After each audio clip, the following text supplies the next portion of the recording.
Good day and welcome to the Word podcast. In an attempt to understand the fundamental motivations behind the historical agency of humans, today we will analyze historical events in a novel way through the lens of information.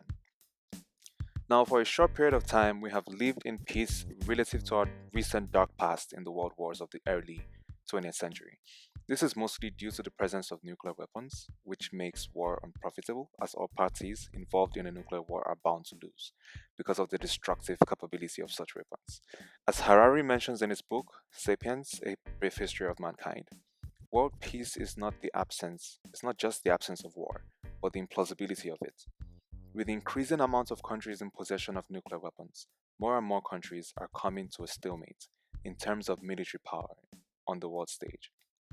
However, that implausibility of war in today's age may not last very long. In the great wave of technological advancements we have experienced in this century, artificial intelligence and deep learning stand out as one of the most profound discoveries and popular discoveries. Just like every other technology, artificial intelligence has its disadvantages, with the most disturbing being a new trend that is emerging in the field: the production of deepfakes. Since the creation of deepfakes is very recent, there is no official definition of the term yet. Based on observed cases, it is described as a technique using AI to superimpose images and videos onto others, creating a false impression of an original image or video. This is according to the Collins English Dictionary. In simpler terms, it is the ability to alter digital information, videos or photographs. Although tools like that, tools that perform similar functions, e.g., Photoshop, have been in existence for a while, deepfakes, especially deepfake videos, are particularly disturbing because it is very difficult for a layman to tell the difference between a real video or photograph and a deepfaked one. Detection of deepfakes will have to be done mostly technologically unless a deepfake is poorly made. With the prevalence of education and internet today, artificial intelligence could be a very dangerous tool in the hands of an average computer literate individual in today's world. Deepfakes could prove deadly with the current strife between world nuclear powers, North Korea and the United States of America. Just imagine a scenario in which a deepfake video of the US President Donald Trump declaring a nuclear missile to be launched at North Korea goes viral on the internet and is discovered by North Korean President Kim Jong un. Stepping into President Kim Jong un's shoes, waiting to verify the video will not be logical because if the missile has already been launched, it will have landed in North Korea before he even knows if the video is real or fake. President Kim Jong un will most likely react, and we know where that could end. In this case, the possibility of a war between world superpowers may be in the hands of an average computer geek. Sad, isn't it? The hypothetical scenario we have just analyzed highlights the immense influence of information in human events. Indeed, this influence of information, whether real or fake, in human affairs is not unique to the realm of the present. Michel Rolph-Trujillo, a renowned Haitian historian, states that history as a social process, involves people as agents, actors, and subjects. We cannot deny the centrality of humans in the making of history as actors, agents, and subjects. However, for human history to exist, choices have to be made by humans. Even choosing to do nothing at all is a choice. And for choices to be made, humans must have information. Stated in a more reasonable way, you cannot make a decision concerning what you have no information about. To you, it simply wouldn't exist. Decision making, both collective and individual, is what drives the engine of history and is a key factor that leads to the emergence of historical agency. Trujillo gives a good example of this emergence of historical agency due to decision making when he talks about workers emerging as actors and subjects of history once they collectively choose to strike. A historical example of the emergence of historical agency can be found in the late 18th century France, where the members of the Third Estate, the least powerful historical agents in France at that time, emerged as historical actors by making the famous tennis court oath, a decision in opposition to political powers of France at that time that would pave the way for the French Revolution of 1789. Now, what is information? Information is a term we use so often, but do we really know what it actually means? Information may be defined as the characteristics of the output of a process, this being informative about the process and the output. Also, the Oxford Dictionary describes information as facts provided or learned about something or someone, or what is conveyed or represented by a particular arrangement or sequence of things. We can see that there are multiple definitions of information, but in our analysis of history through the lens of the creation, spread, and interpretation of information, we will define information as knowledge received from external stimuli or knowledge created internally. Now, we will categorize information into four types for clarity: real information, foundational information, inferred information, and false information.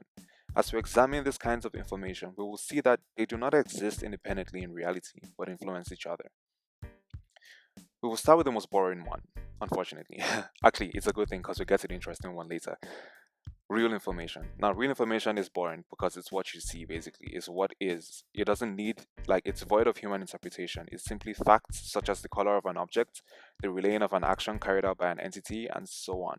It is information in its purest form, unadulterated by human subjectivity and interpretation. So basically, it is not fun. It is just what you see, it's boring. It's what is. So that's real information. The second type of information we will address, foundational information, is the body of knowledge through which we understand the world and our place in it. This type of information encompasses all religious thought and includes pseudoscientific beliefs about our existence.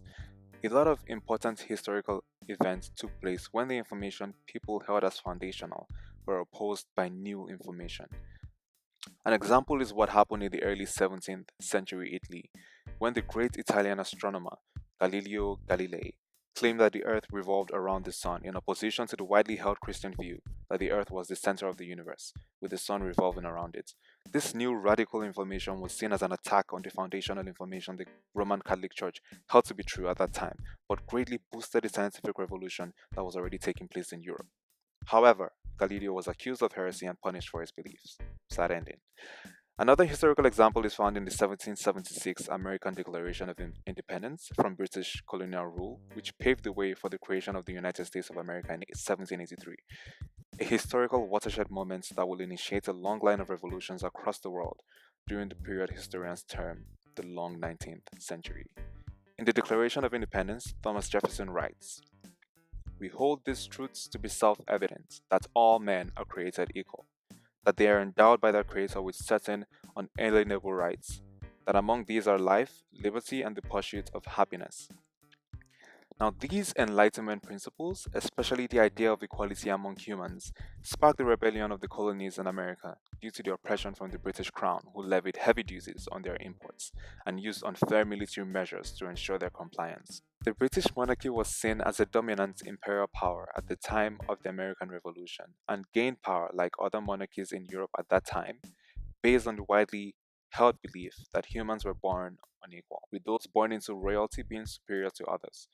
It was therefore groundbreaking for international observers in Europe and the Americas to witness the defeat of the great British monarchy by a colony of equals with no recognized power or significance whatsoever.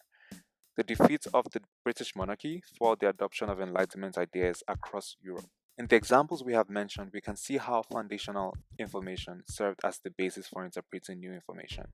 If the colonies in America had not adopted the ideas of Enlightenment, they may have allowed the British monarchy to do to them whatever it pleased, favorable or unfavorable, believing that they were born superior to the average man. I'm referring to the British monarchy, or divinely ordained to rule as they wished.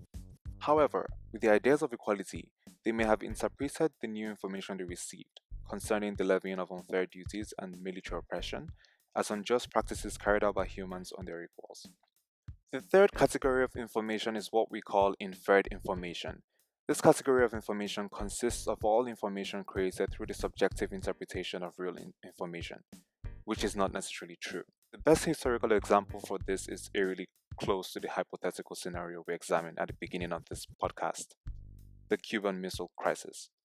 The Cuban Missile Crisis began when US President John F. Kennedy saw photos taken by the American U-2 of powerful nuclear weapons in Cuba and suspected that Russia had a plan to invade the US through Cuba, after Soviet Premier Nikita Khrushchev was seen with Fidel Castro on Cuban soil shortly after the discovery of the weapons. Although the US had no direct evidence of the Soviet Union's involvement in the placement of nuclear warheads in Cuba, President Kennedy strongly reacted based on assumed information by initiating the invasion of Cuba in 1961 and ordering a blockade of Cuba later on to hinder Soviet ships. This assumption of Soviet invasion by President Kennedy, though false, was plausible in this scenario considering the range of nuclear warheads, the proximity of Cuba to the United States, and the cold relationship between the United States and Russia during that period, the Cold War. However, the miscalculations of Soviet and American intelligence experts in the Cuban crisis, based on their subjective interpretation of real information they received concerning each other's actions, could have easily resulted in a nuclear war if there had not been careful compromise and communication between the two parties. Another prominent example of the influence of inferred information in history is the case of Russian mystic Rasputin, who was believed to be in an adulterous relationship with the last Tsarina of Russia because of her misunderstood reverence for him. In addition to this, Rasputin, who was well known to be a mystic, was believed to have bewitched the Russian royal family, as the public just couldn't understand why they valued him so much. These inferred information were false, as he was only close to the Tsarist monarchy because of his believed role in the healing of the Tsar's hemophiliac son. However, the rumor weakened the public respect for the Tsarist monarchy and was one of the multiple factors which contributed to its eventual downfall in February 1917. It is interesting to see how this inferred information was one of the factors which shook the prevalent foundational information regarding the divinity of the Russian monarchs. A revolution was at hand.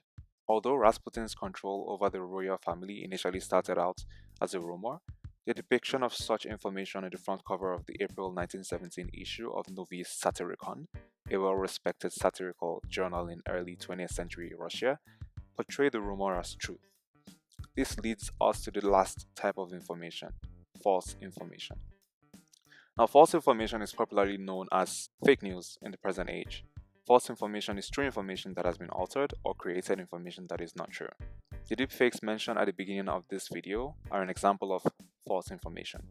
Although false communication could be generated by unintended faulty communication, there are multiple cases in which false information is intentionally altered for ulterior motives.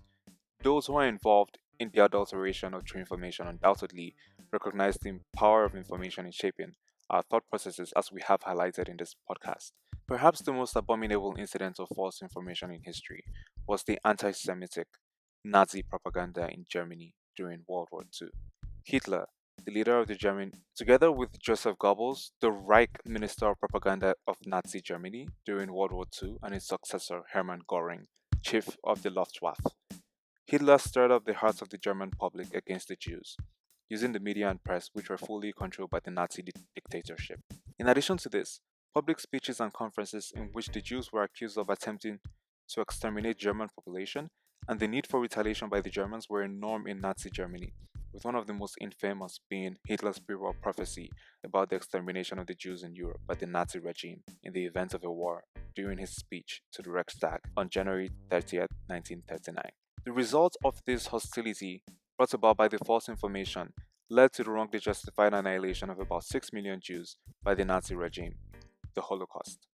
The Holocaust is a dark event in history which warns us of the dangers of a single entity having control over the means of production and spread of information among a population. There are multiple evidences of the manipulation of information distributed by powerful news corporations of today. A quite recent example was a video of news reporters across various news corporations in the United States, which digitally juxtaposed videos of multiple news reporters from different times and network stations. The videos were astonishingly synchronized, as they were all reporting the same news, which was ironically about the existence of propaganda information and the need to abolish it. While there was nothing negative about their statement, it exposed the possibility of the news in general across these networks being manipulated by a hidden central authority. With all these insights on the influence of information on historical processes, it is clear that information is a subtle but powerful weapon that shapes the power dynamics of historical agents as it controls the decisions of the very creators of history, humans. Understanding the sometimes elusive but profound effects information can have on the decisions made by humans and how the different types of information we discuss create, destroy, support, and weaken each other can help us to understand the hidden motivations and historical processes behind major historical events. Most importantly, such knowledge is relevant to our world today, as it requires us to be aware of the nature and source of the information we hold onto as truth in this age of deepfakes and the likes.